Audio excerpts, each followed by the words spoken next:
Yun no, magandang araw sa inyo, magandang gabi man. Naabutan natin yung pinagtambayan namin ni Commander Amaw. Ang naabutan ko doon, bakas ng dugo. Pero hindi natin naabutan si Julius.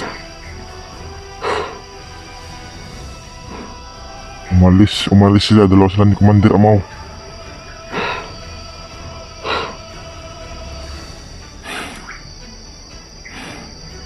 Grabe. May narinig ako sa kanina na pinag-usapan ng dalawang bandido na si Commander Butakal daw at si Commander Amaw. Doon nilalalin si Julius. Kaya lalo ako kinabahan dahil dalawang commander na legendary na malakas na hindi natin kakayanin yun nung mag-isa lang. Masyado silang maraming tauhan. Mayroon din silang kapangyarihan na kayang pumatay ng tao. Dito po ako ngayon sa pangatong bundok na ito. Kahapon pa ako naglalakad. Ngayon lang tayo nakarating. Hanggang ngayon dala pa natin yung pagkain ni Julius pero hindi natin naabutan doon. At pinalayo ni Commander Amaw. At dadalhin doon kay Commander Magnot at saka Commander Butakal. Kinabahan talaga ako na kapag lulusob tayo basta-basta doon, hindi natin sila makayanin dahil sobrang lakas nila.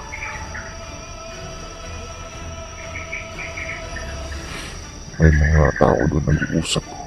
Baka bandido yan.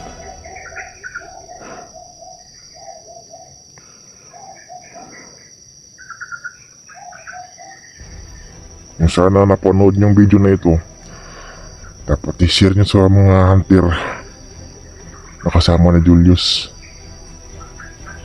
At huwag kayo mag-alala sa akin na nasa mabuting kalooban tayo. Nag-iingat ako ng maigi para di tayo mahanap na matsimpuhan. Kung sakaling may makita man tayo ng bandido, papatayin natin. Huwag tayo magdalawang isip na papatayin natin kaagad na para di tayo maunahan. Kailangan tayo uuna sa kanila, hindi sila ang uuna sa atin. Kailangan natin mag-ingat sa lalong madaling panahon. At si Julius nasa ang kanyang kalagayan ngayon at critical yung buhay niya ngayon. At dinala siya kay Commander Bagnot at saka Commander Butakal. Dinala ni Commander Amaw si Julius doon sa kay Commander Butakal, kay Commander Bagnot. Yun din ang narinig ko sa dalawang bandido ko na kanina habang naglalakad ako. At yun, nag-iisip-isip ko na mag-video para mapanood ng kaiba na kasama nilang hunter at sa mga supporters ni Julius at i-share itong video para makapunta yung video sa mga hunter at ipasabi ninyo sa mga hunter nandito ako ngayon, nadala ko pa rin yung pagkain, hindi ko pa rin naabutan si Julius, kaya ngayon nagpahinga tayo dito. Hindi ko alam kung may mga bandido man dito o wala, pero mag-iingat pa rin tayo.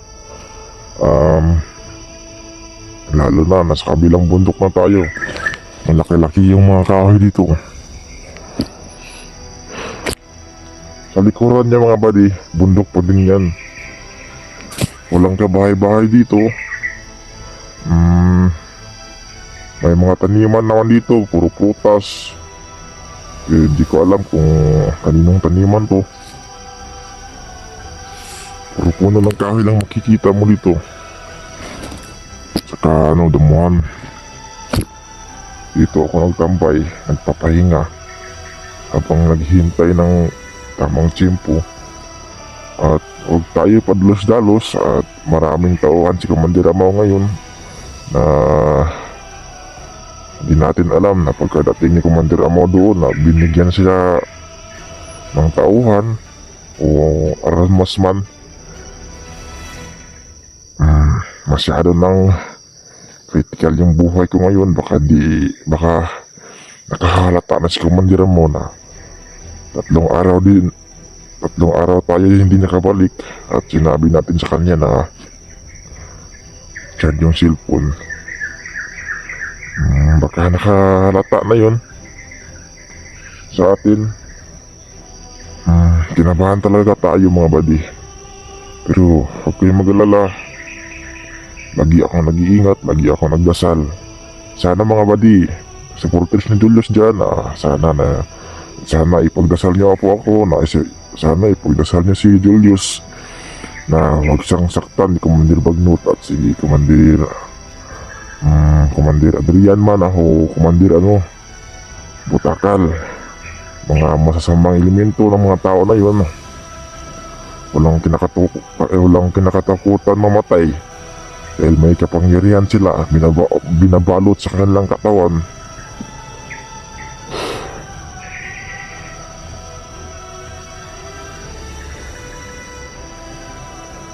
May bandido ang putukan doon sa kabila. Baka nagpapairing yung mga bandido doon. Ay, sasakyan. Dito mga buddy, sa ganitong bundok, ginawa talagang daanan dito ng mga bandido. Daanan. Pwede din makapasok yung truck ng mga bandido dito. Doon sila lumusot sa kampo. Pero hindi basta-basta makapasok yung mga dito, yung mga tawag dyan yung mga civilian man. Yung mga pulis din basta-basta makapasok dito dahil yung daanan dito masikip din. Kasi yung mga motor, iba pa yung mga punti lang yung daanan at saka yung likodan dyan. Butas talaga dyan. Kapag nahulog ka dyan, hindi ka na talaga mabubuhay dahil sobrang lalim. Ang daanan dito, daanan talaga ng mga bandido. Siyempre, bandido din tayo, di ba? Alam natin yung pasikot-sikot dito. Daanan dyan, palusok doon sa kampo. Ay, nag-iingay. Nag-iingay doon sa kabila. Kaya maraming pala salamat pala sa inyo mga supporters ni Julius. At maraming pala salamat nagbigay ng pagkain na ito. Baka sabihin nyo na kinain ko to. Wala, hindi ko kinain kahit isa man lang. Kumain man ako pero hindi ito. Prutas lang po ang kinakain ko ngayon. Para dagdag lakas. Okay na yun para di tayo maubusan ng lakas. Kahapon kumain ako ng saging doon. Sa ngayon hanap pa din tayo ng makakain. Prutas, saging man yan o anong klaseng prutas. Ay may dumaan naman. Karating lang. Bandido din yan. Lulusot din yan sa kampo.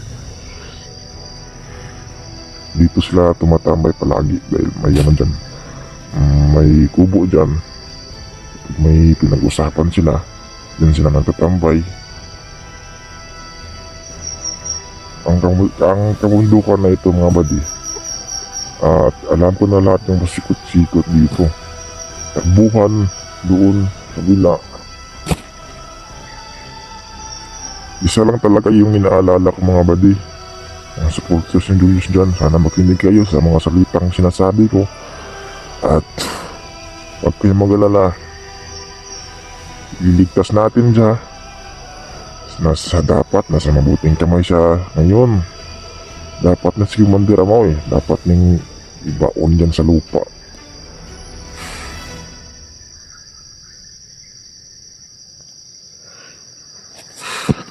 Dalawang araw na tayo dito, hindi tayo nagtutulog mga buddy.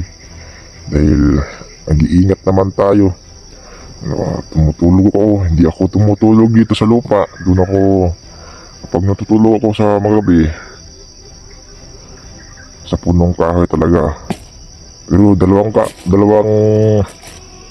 araw na tayo di nagtutulog.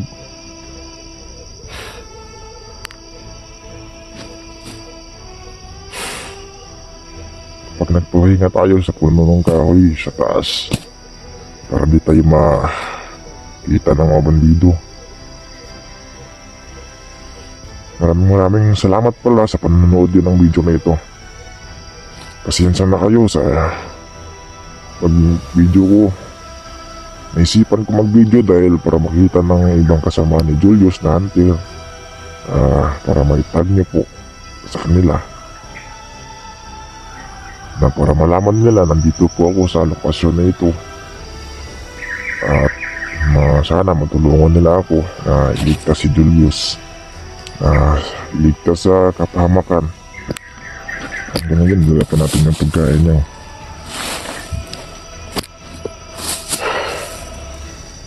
Sana mga idol na ipagdasal niyo ako. Nasa mabuting kalooban tayo ngayon. Na sana kayo din mag-iingat kayo palagi sa pagtrabaho man o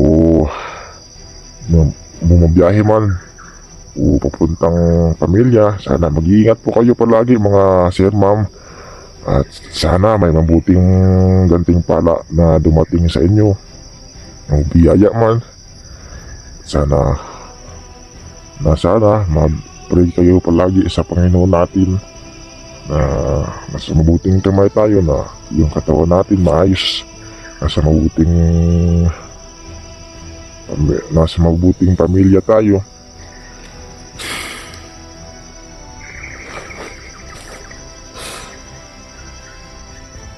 Kung alam ko pa noon mga sir, ma'am, buddy, sa ganitong trabaho, di na sana ako pumasok sa ganito. Akala ko naman maayos na trabaho ito. Akala ko marangal na trabaho, hindi pala.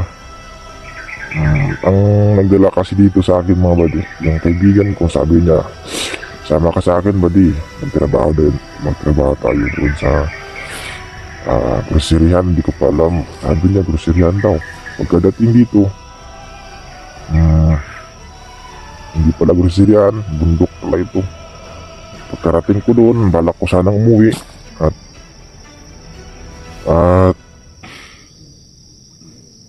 balak na akong patayin at hindi na ako hinayaan maumuwi at tinutukan pa ako ni Commander Amo ng baril. Kapag uwi ako, papatayin daw ako. Ayun. Nagdesisyon na lang ako na magtrabaho dito. Walang kwentang trabaho dito, hindi marangal. Nakapira naman pero galing sa masama, diba?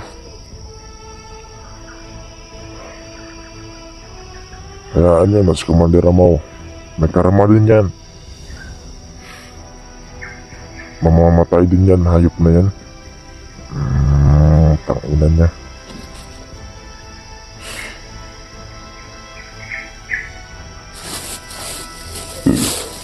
Halapan natin yung pagkain.